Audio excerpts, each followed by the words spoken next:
if you two have. I don't know if you two have seen the Manchester Blue page recently. Have you seen that own goal I've posted by Jamie Pollock? I saw a quick video. Yeah, I didn't see it. Yeah. Honestly, I've completely forgot about that. I think it was 2-2 against QPR, and that's probably one of the best goals I've ever seen. Never mind best own goals. It's an absolute world. It's his birthday today. That's why the only reason I said this. So happy birthday to ex-City captain Jamie Pollock, you absolute legend of the old goals. Brilliant. Honestly, it's a better own goal than I've seen Richard Dunn done. Anyway, we need to crack on. Don't we? I'm proper digressing there, aren't I? Welcome to the Manchester is Blue show, and this is the last time I'll mention this virus-free show. So we're going to have a bit of positivity, bit of good news. And do you know what? I said to my missus before, I said, I've got a chat with the lads later. She goes, which lads? I said, the podcast lads. She goes, why are you doing that? I was like, what do you mean? Why? There's no football to talk about. I was like, oh, don't you worry. We've got stuff to talk about, all right. Did anyone else get that as well? Why are you doing a podcast? There's nothing to talk about. There's no football. What? Amy said that. Yeah, Amy said that about 10 minutes ago, saying, why are you doing a podcast? There's been no football. I was like, well, City, there's always something happening. There's always, it's never that quiet, is it? No. I would just like to put a friendly reminder out to everybody that Phil Foden needs one more trophy to equal Steven Gerrard's all-time trophy record, and he's 19 years of age. So we're going to start in that kind of frame of mind going into this. Obviously, no Champions League game tomorrow, which is a little bit upsetting because I was really, really looking forward to that. But I think we all know we don't really know what's going to happen in the next coming months, do we? So we just need to crack on. So I'm going to start off by saying, first question of the day is game of the season so far. What's been the defining game for you two in a positive way or a negative way for the season? So what's your defining game that's got us to where we are today? So do you want to start first, Steve? Yeah. I think I'm going to go to Carabao Cup. Okay. Final. It's another trophy. The team played brilliant. A few minor, but Phil Foden started, which was huge for me. Yeah. But for me, it's another trophy, which technically could be the only one of the season if it goes to, how they want it to. So it's another one up on Liverpool, isn't it? But I think it was defining because I think we saw what Phil Foden could do. Just moulded into that Pep Guardiola way. It sent a few shivers down my spine, especially when the way that he set up the goal as well, the first one. And I just think the whole round performance from him and that game was just defining for us because, we were all thinking, obviously, Premier League has gone, but Pep still stuck with his guns, which I love, and I want to go into every competition and win it. And we've gone and done it again. So for me, it was the Carabao Cup final. That was my game of the season, defining one for us.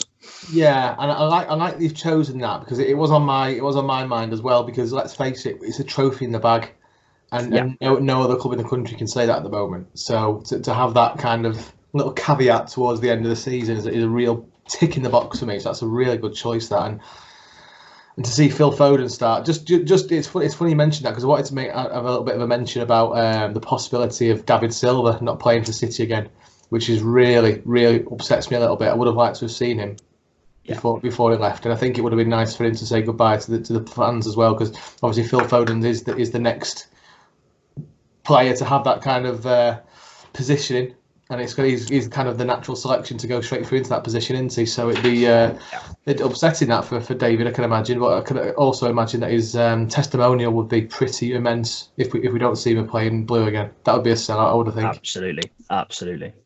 There are things going about though, coming from the Premier League, that if the league did restart in a couple of months' time, if they were to finish it off, there are clauses that some players can add a couple of months onto their existing contracts to see throughout the season. Players who are running down the contracts that are ending this season, such as David Silva, if they wanted to.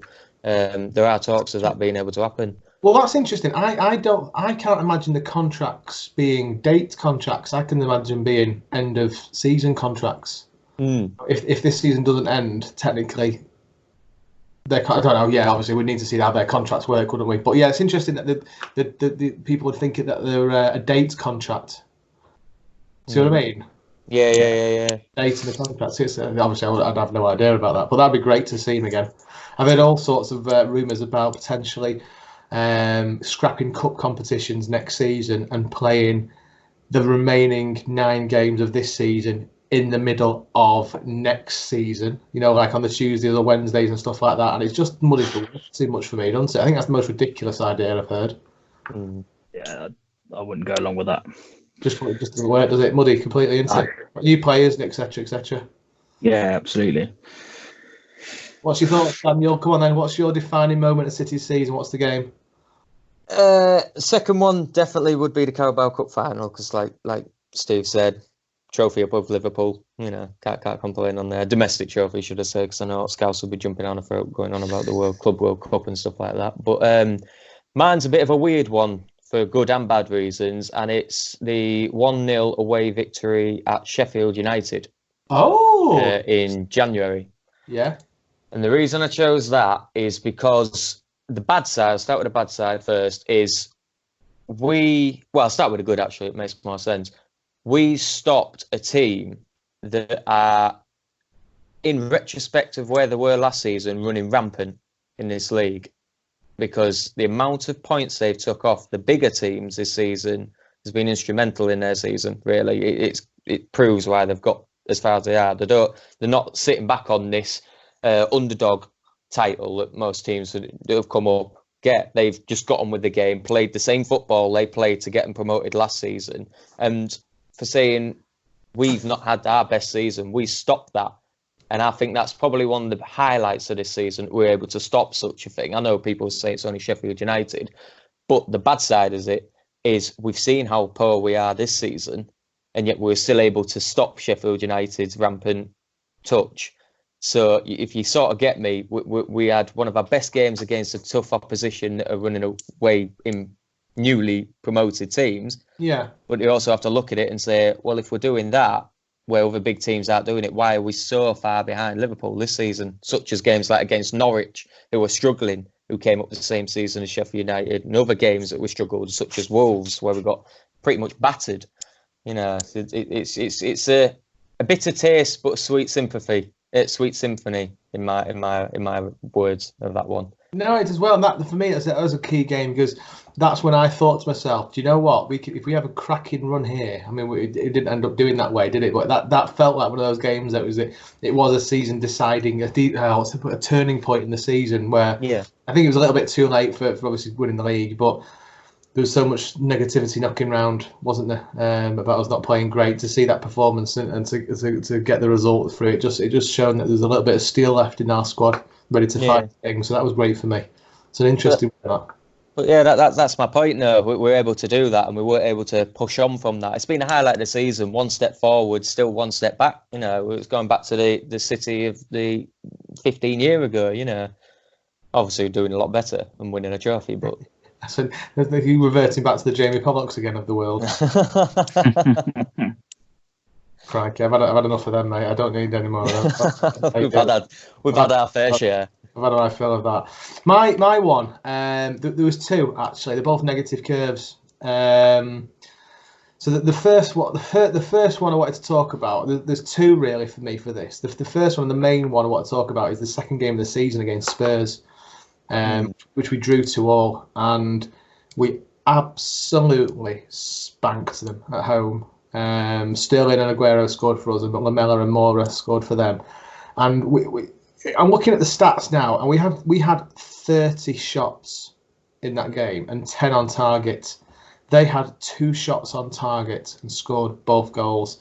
And that, for me, when I look back at this season, I kind of think to myself, do you know what? That was a typical game of why we're not top of the league this year. There's just something there, a bit of jamminess from their team to be able to, or maybe they're just more clinical than what we were, which is probably right. makes me think to myself, do you know what? We just couldn't fill these games off when we've got the amount of possession, the amount of possession, the amount of shots, lots of shots on target, accurate pass percentage, etc., etc. Have all the stats in the world, but unless you put the ball in the back of the net more than the other team, you're not going to be top of the league come the end of the year. And that game really jumps out of my mind. But also, and I wasn't going to mention this, but I will. The Norwich game that we lost 3-2. That game was a real, such a frustration for me. It's hard to articulate how I actually feel about that game, and obviously losing 3-2 to Norwich, and you look at where Norwich are now in the league, and again, looking at the stats now, we had 25 shots, they had 7 shots, we had 69% possession, they had 31% possession. But if we don't put the ball in the net more than the other team, we're not going to win many games. And it's just little games like that we've had throughout the season that you think that, you know what, that's why Liverpool are deserved title winners, because they've done more than what we've been able to do. Little games like Norwich really bugged me. Really, they must bug you too as well. Yeah. Wasn't it the Tottenham game that actually defined the season for me with VAR, where Laporte's goal was done for the handball, where it really was not handball. It was one of the. It was like, by that point I just got over the season before in the Champions League. Yeah, and it happens again. It was a curse against Spurs, wasn't it? And I just thought, you know what, that's going to define our season, because VAR. He was holding. They were arm in arm, like you take your missus out for a restaurant. To the restaurant, they were arm in arm. Him and I think it was their young player Skip. I think it was. And I think it hit his arm first. And then you get that same thing again of everyone celebrating. Oh my God, we deserve to win the game anyway. Yeah. And then you have that all celebration, and then you go, no, we're going to cut it. I remember a famous thing they said, we're never going to see an Aguero moment ever again. Yeah. Never. Because VAR, most fans stop. They don't even celebrate now. They wait and then they celebrate it. But by that time, the player's just like, oh, do you know what? Yeah, let's go back to the centre circle and kick off again. But yeah, exactly the same. Yeah, exactly the same. Like the Wembley against Villa, we scored the second goal, and I jumped up and down, etc. And it was just like, hang on a minute, can we celebrate? And when they kicked off, there's another little roar of celebration. It's so frustrating, because it shouldn't be that, and we will never get an Aguero moment ever again, as long as VAR is around. No, you're right. The Spurs one grates me more, because I was in North Wales with all my family. We were in a pub and watching it, and it was just one of them where, it's so frustrating, because the pub went absolutely wild. The typical scene where you scored, everyone just ups and cheers and all the rest of it, and then for it to be backtracked like that, it was so frustrating. Anyway, I need to move on from that, don't I? I really do. We need to get over this season. Yeah. So, another question we got here is best and worst player of the season.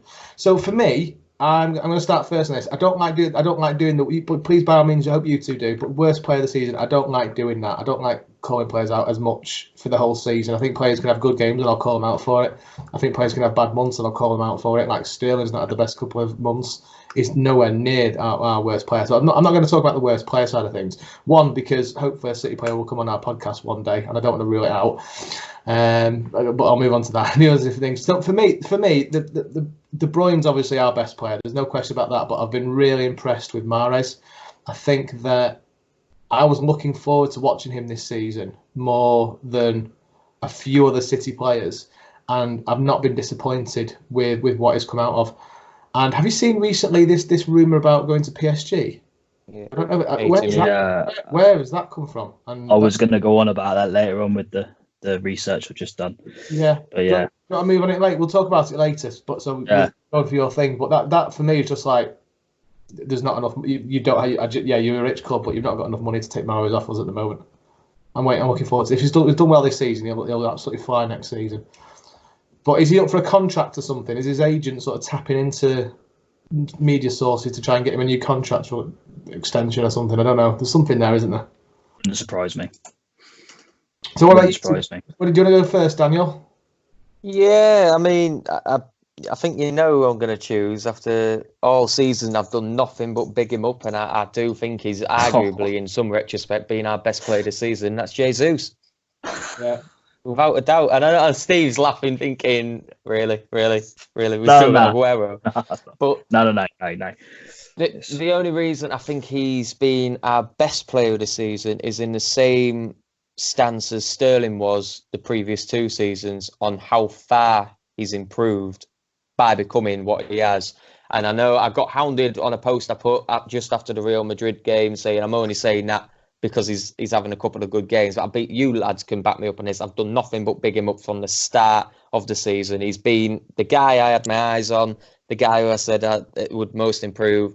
And I'm so glad he's proven me right, because I'm always right, you know.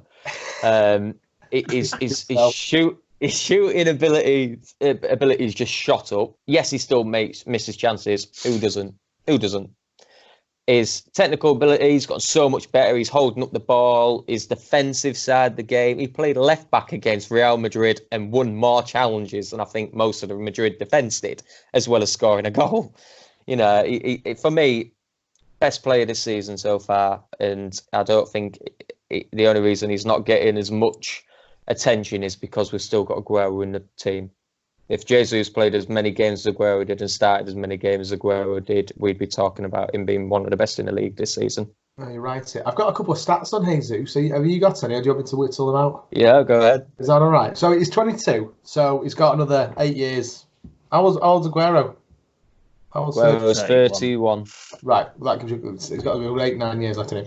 So last season, 18-19 season, he played 29 matches, got 7 goals, 3 assists. In this season, he's played 24 matches, 10 goals, 4 assists. So straight away, he's got 5. He's got a couple of games less played, but he's scored more goals, assists more. His stats are constantly getting better. Yeah. And you know what, mate? Bring on next season for him. Let's see what he can do. Do you think he'll play more next season than Sergio? Did he what, sorry? Do you think he'll play more next season than Sergio? No, I think it'll be a bit like the Foden style thing, just edging him in a few games. Obviously, he'll play a hell of a lot more games than what Foden has this season. But no, I think Aguero will still be number 1. And I do honestly now believe that Aguero next season will be his last. But like I said on the last podcast or the podcast before, Jesus still has a year and a half on his age than when Sergio signed his age for City back in 2011. So he's still got another year and a half. Stat, Dan. That's like stat porn for me, that pal. Later, come on. I love that, pal. Yeah, no, I'm loving that. It's a cracking stat. Oh, it's going to be interesting now. Will Pep go for another striker, or will we go for another sort of false striker type player when he does go and when he does leave? Is it going to be Pep that makes the choice? Gotta hope so. He genuinely has got the world at his feet, and you know there's a lot of people that are not in love for Sergio Aguero, but Jesus has always been there, hasn't he? He's never. I can't remember a game where he's let us down. He has quiet games, yes, but he never has a bad game. Yeah, no, I can't disagree with that, pal. Fantastic. Are we done with that one? Do you two have any worse players then? Steve, who's your good one? Who's my good one? Who's your good one? Good one. Best player this season. English. Edison. I know. Let's just forget about the United game. It's not. We all know he's my love child, but just think about it. That I have not seen a goalkeeper play with the feet and confidence that boy does, who starts our attacks most of the time. His reflexes are second to none. I do not know how he's behind Alisson in Brazil team. Still bewilders me. Alisson makes more mistakes. He's consistent, and he's still very, very young. I don't know what he's 23, 24, is he? 25. Like that. 25, is he? But still, for a goalkeeper, he's probably got another good 10 years in him, hasn't he? Oh God. Yeah. I just feel that when he's not there, and like Mr. Bravo has to go in there, I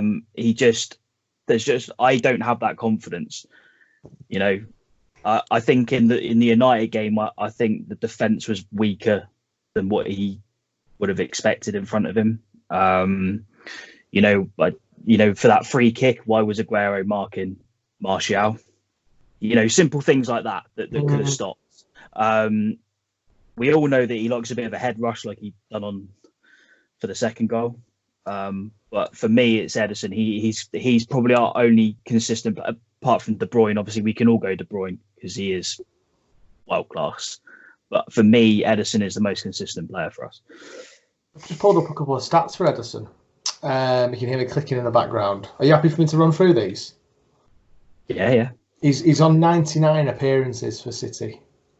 How close is that? How long has he been with us? By the way, that seems... It's his third season. Third season. So anyway, he's got 99 appearances, no goals. He's got a couple of assists. He's got a thing down. As soon as my brain was ticking over, thinking, hang on, he's definitely got one assist. How many assists has he got?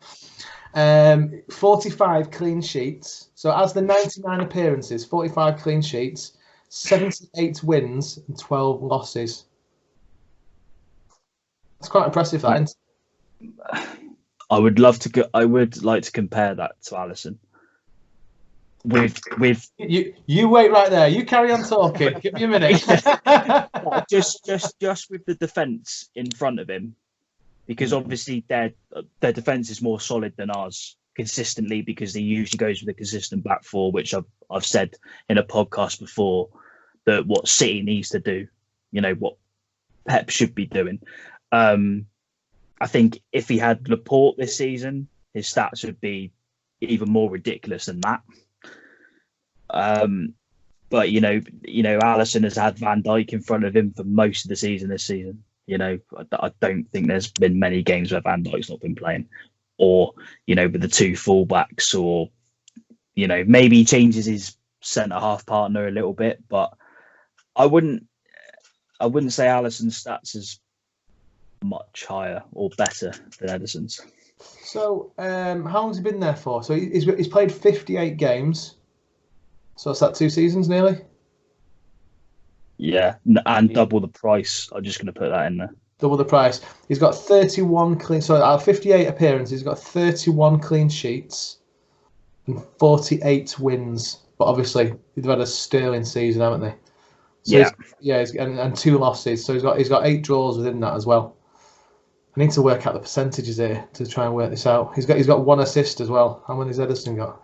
Ederson's got 1 assist. So do you know what? I bet the percentage-wise, Steve, I bet he's not far off him and Ederson. I need to get the calculator out to work the rest of this out, because they're not doing this. But if you put prices in, what was Alisson, £70 million? Yeah, and Ederson was 35. Yeah. Something like that. So you're looking double the price. Here's an interesting one. Alisson's accurate long balls, 263 compared to Ederson's 361. That's phenomenal, isn't it? Yeah. And passes wise, actually within that period of time, 51 appearances, Alisson's on 1,640 and Ederson's on 2,414. So he's obviously a bit more of a key player for us, isn't he? Let's face it. That's what I mean. Like I said, I know everyone knows I love him, but he is consistent. Yeah. I wouldn't swap him. I know I'm biased. I'm obviously biased. He does seem like a genuine nutcase as well, which I love. I love goalkeepers that are a bit mental. I think that's fantastic. I love a bit mental. There wouldn't be one keeper in the world that I wouldn't swap him for now. No, you're right. That's a great shout. It's just the bottle in him, isn't it? It's like going back a couple of seasons ago with that 5-0 win over Liverpool. Not many keepers would go in there with the head, would they? Let's be honest. And I know he came off the worst, but he was only injured for 1 game. He had a cut right across his face. Most keepers he don't care, does he? No, he'll be on 6. If it was not many people has a smiley face on their neck, is it? Do you know what? That's just reminded me. I when I went to Wembley, I I was going up the escalator, and the guy stood next to me on the escalator talking to his mate. He was on this. Was it on this? I can't remember which side it was on. He had on the bottom of his neck a sticker, a yellow sticker, and he drew a smiley face on it. Which was fantastic. If I was there, I would have said that was me. That's the type of thing. No, it's brilliant. Have you got any?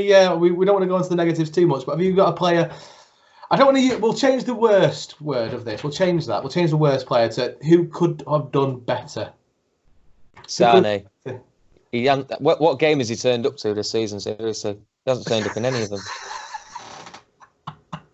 You still have him sign a new contract, though, wouldn't you? You fickle, you Daniel.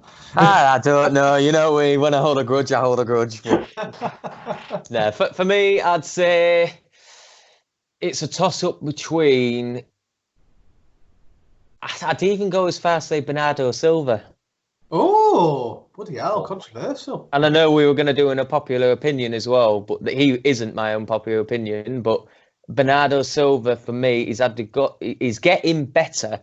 But the first half of this season, he has been a shadow of what he was the past 2 seasons. Based it on from last season, I can completely understand. Based on last season, I can. Just on a single season, for what we paid for him on a single season, great value for money still this season. But for saying what we've had out of him over the past 2 seasons, this season it can't compare him at all. Do you think that comes down to change of position though? Oh God, he's been playing a lot wider, and he's not a wide. But no, I didn't really think of that. But yeah, it's a good shout to be fair. That you highlighted the whole picture for me about what was wrong with City this season. It is the position changes of players. You know, last season we had Sane on the left, Sterling on the right to go over in the middle. That was a common theme throughout most of the season, with Bernardo Silva occasionally backing up right wing. Bernardo Silva doesn't know if he's going to play on the right wing, centre attacking midfielder, holding midfielder. He doesn't know what he's going to do. He can't really settle into a permanent fixture. You know, same with De Bruyne. You know, De Bruyne has been pushed forward one game, pushed out on the right the other. Dave's going to love the fact that I'm bringing this back up again, but he's been a holding midfielder a couple of times in games, and I think that's why we've got a few games where De Bruyne has been his world-class self, but at the same time, he's not able to show what he has been because of these movements. You know, if we had Sane and Laporte back for the whole season, most players would stand out for me because they'll be in their preferred position for 90% of the season. It's an interesting one, that, because I've got a lot of love for Bernardo, and I completely get that. The change of formation, the change of any system is always going to change a player, isn't it? Just looking at his stats now from last season. 36 appearances, 7 goals and 7 assists. And this season, obviously different appearance-wise, on 24 appearances, 5 goals and 5 assists. So he's still having a good season, but just for me personally, I know people disagree. For me, what we've had out of him in the past few seasons, he's nowhere near what he has this season. I think he's just had better games, but on a irregular occurrence, if that makes sense. Yeah, no, I can get that. Yeah, I get that. He's still got some decent stats, though, hasn't he? He's still goals right foot, left one goal. Goals his left foot, left 15 goals. So yeah. Go on, don't get me wrong. I still love him for that goal against United as well. What a peach that was. Yeah, I was really disappointed he didn't score against United at Old Trafford. He seems to have a habit building up there with scoring, doesn't he? Felt like Paul Scholes against us back in the day. But he's got more goals at United this season than Jesse Lingard has in the past 2. Oh dear. You know me, I always like bringing that stat up every time. I think you've got the same goal record as Jesse Lingard at Old Trafford for the last 2 seasons, to be fair, Dan. I think I've got a better one. I think I've definitely got a better one somewhere. I know I've scored some in some way or not. He definitely scored somewhere, or you just have a kid.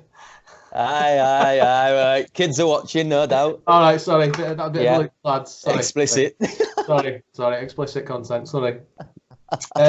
My could do better for this season's Mendy. I wanted to see so much more of him this season. I don't feel like he's kicked on.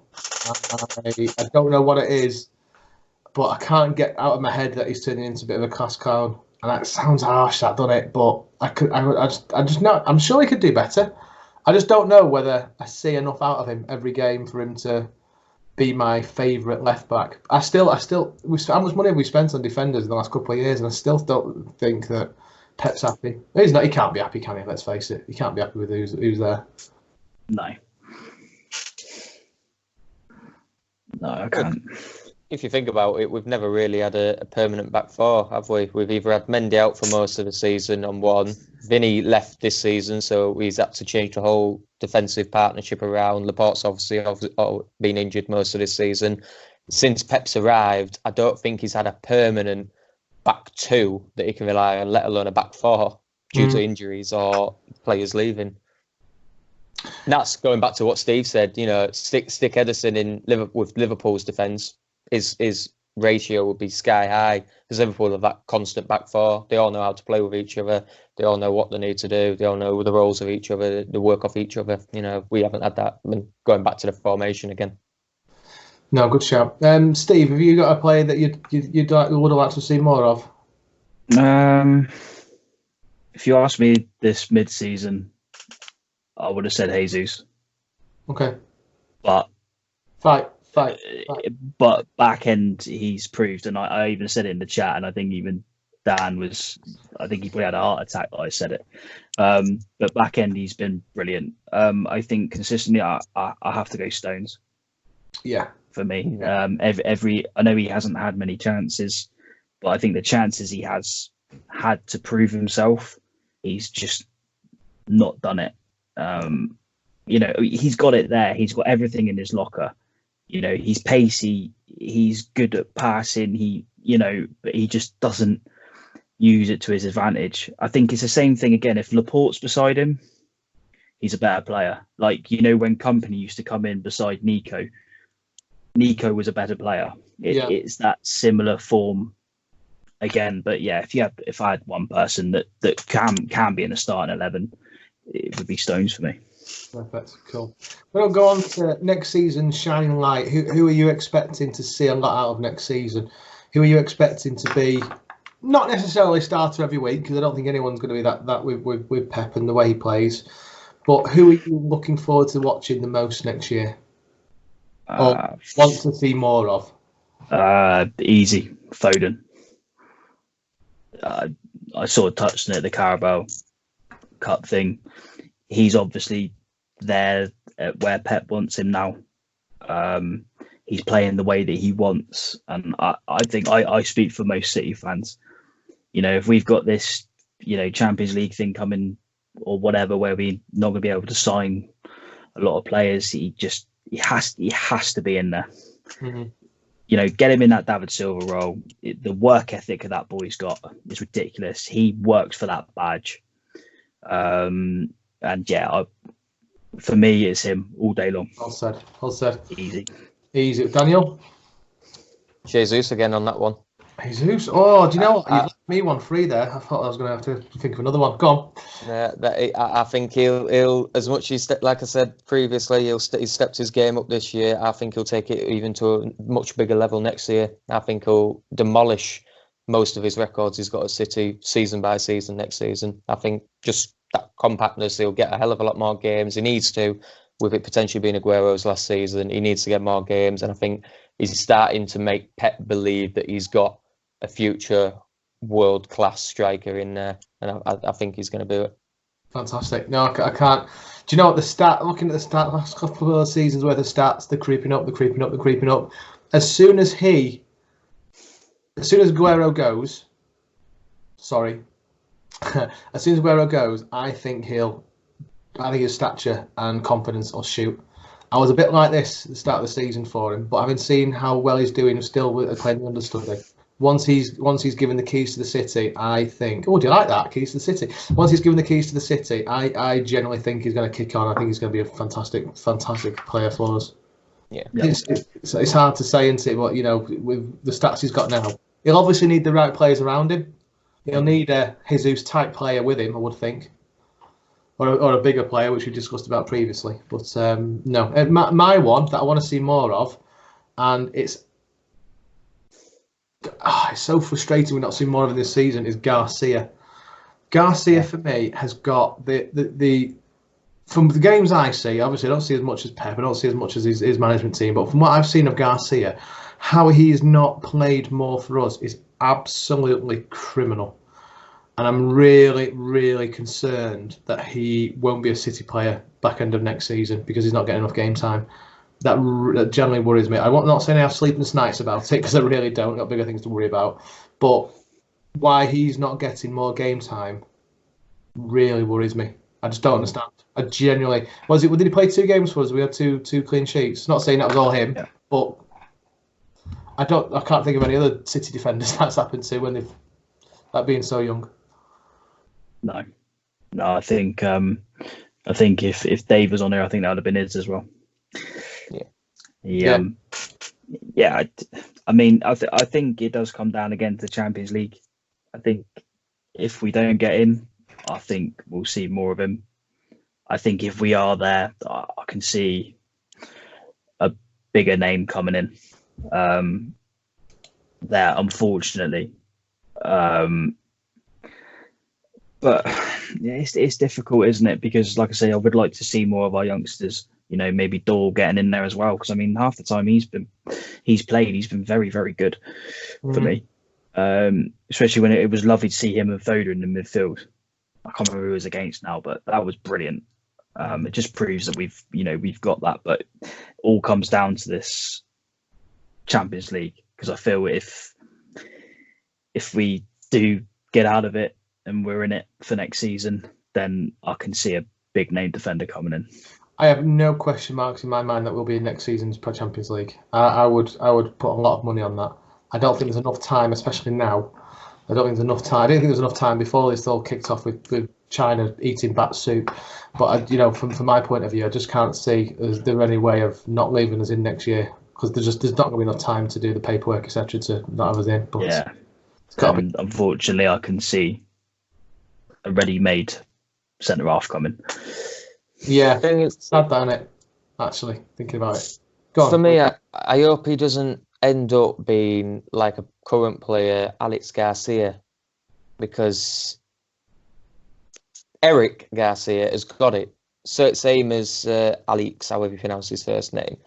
But you look at the players we have on our books. We've got Jack Harrison out on loan at Leeds. You know how much I love him, and he's proven his worth. He really is. Manu Garcia, he started to prove his worth when I think he went to Toulouse last season, and other teams saw it and they took him. Alex Garcia, he's been on the fringes of other clubs. He's been out on loan a couple of times. He's also still part of City, and he had the potential to be a David Silva-esque type player. And I think him not making a permanent decision on his own career has hampered that. I think that's affected his career in total now. And I just hope that for Eric, if he doesn't get into the City squad, I hope he decides to go out on loan rather than a permanent signing for another club with a buyback clause. I prefer him on loan, but do a Jack Harrison style, a club on loan for 2 seasons, 3 seasons, a continuous thing, because he's going to fall down the pipe work before long. And like Dave's mentioned on plenty of podcasts, he's got it. He's going to be the next big thing. He really is. And Dave's always mentioned as well, I'm worried about leaving and being another PK anti or whatever it might be. I completely get that. It's so frustrating. Yeah. All right, we'll move on. Some good comments there, lads. So the last question of the day, and we're rolling up to finishing very soon. Last question I've got for you now. If you could sign... Sorry, I'll rephrase that. If you could have one current City player sign a 4-year contract and be 100% committed with none of this Sane, I'm not going to sign a new contract bullshit, which player would you have sign a new contract for the next 4 years without any hesitation? 100% City player.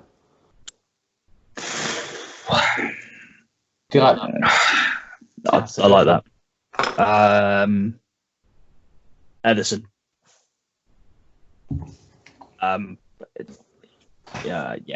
Edison, because there's not many young keepers at the moment you can see coming up and being amazing that City could sign. If I'm honest, there's the Odd Blacks, there's Ter Stegen, obviously Donnarumma at AC Milan. None of them are touch on Edison for me, and that's now. So for the future, yeah, I tie him down. Okay, cool. Yeah.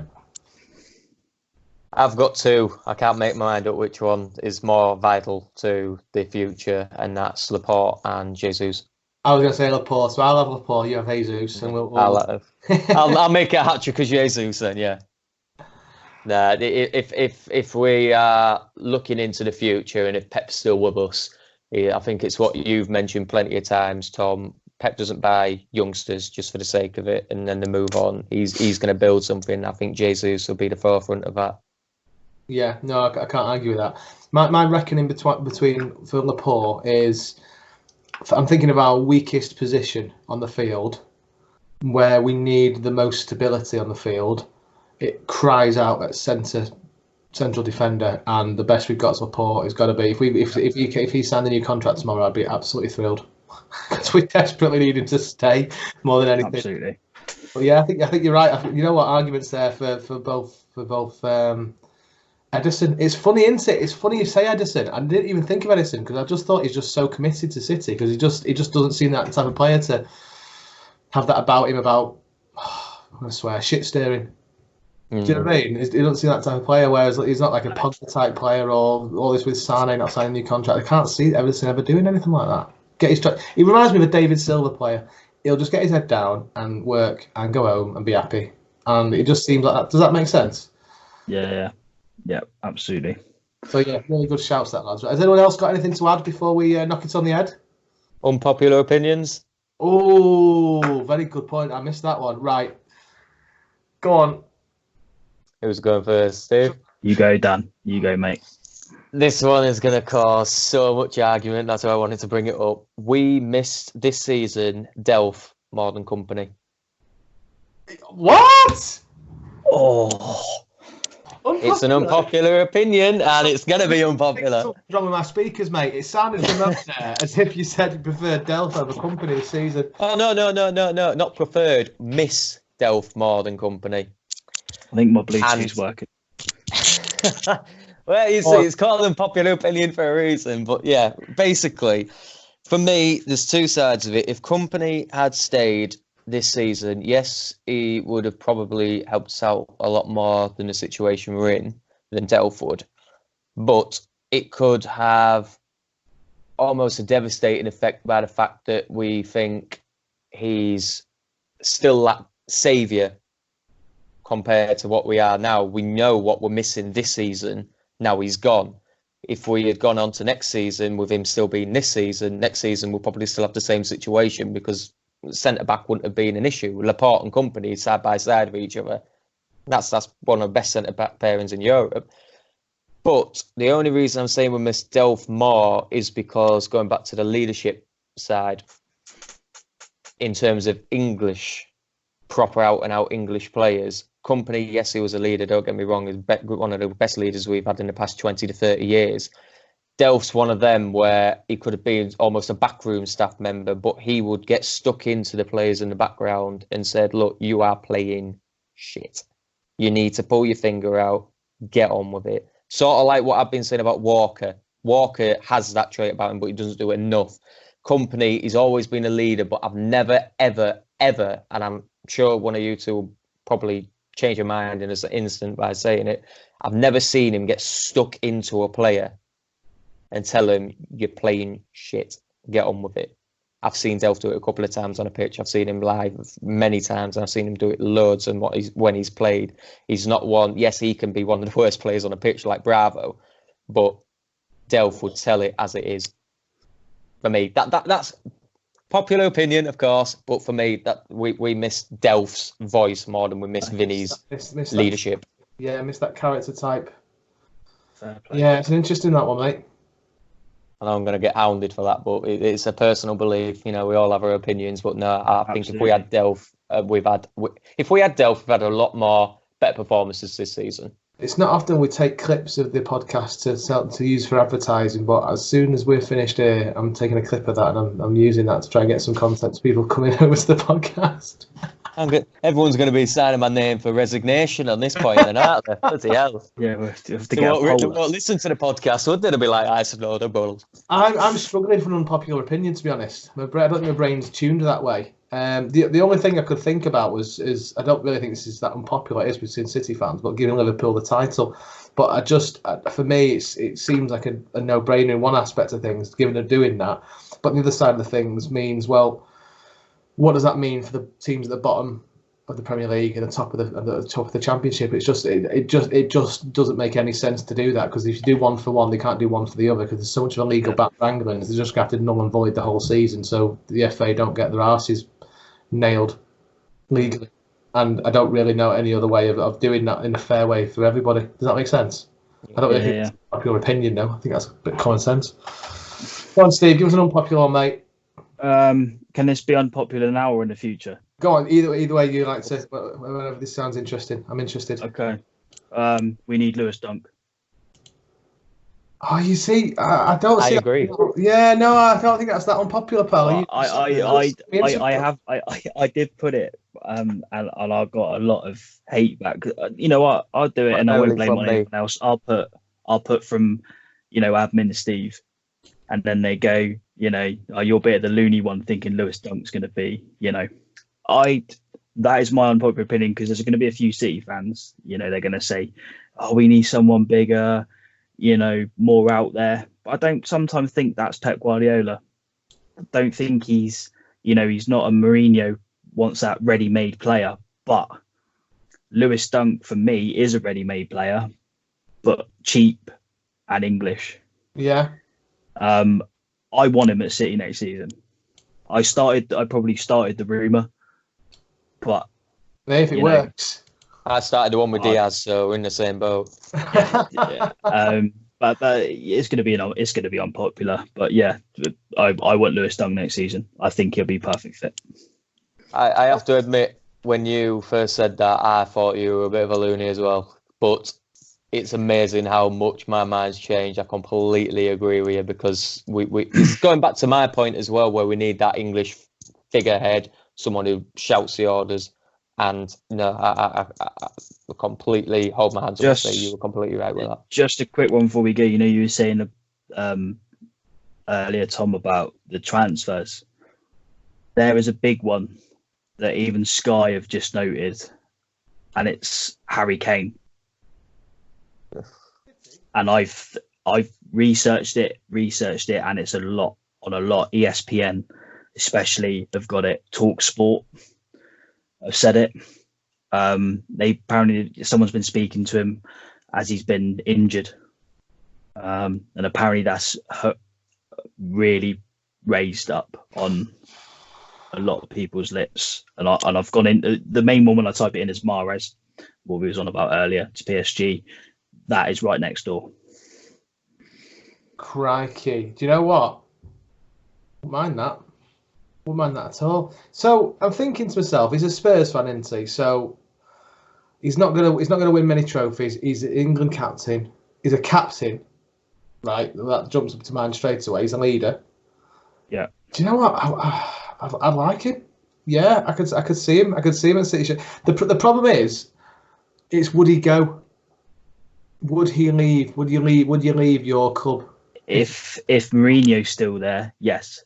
That's a fair point, actually. He's not helping. Because he doesn't progress players, does he? Because if they sell Harry Kane to us for whatever money, he'll go and buy a ready-made strike. It wouldn't surprise me if they try and go for Lewandowski at the age of 31 or something like that. Yeah. Just someone ready-made out there. I wouldn't mind him, because it's another thing that I said was we need more presence in the box, because corners, you might as well just go, opposite team, have a goal kick. Half the time. But obviously, if we signed him, the presence gets a bit bigger, and it's the extra goals that we maybe need. Because obviously the last few games, they've not been coming from open play a lot. Even the Carabao Cup final, we had to score from a corner. So, I think presence in the box. If we got Dunk and Kane in, think of that extra. Dan, I can sense you absolutely bubbling, mate. Come on, get it out of your system. What are you going to say? There's my unpopular opinion. One thing I will say about Kane is he's very good technically with the ball at his feet. He's a great dribbler. That one's sinking a bit, great dribbler. Yeah. I would never, if I was in charge, I would never have him at City, and that's because if Guardiola is going to stay at City, Harry Kane is probably one of the worst centre forwards he could go out for. He's not the attacking prowess that we've got. We've got the likes of Sané, Sterling, speedy lads, not big bulky lads like the Jesus is. Agile.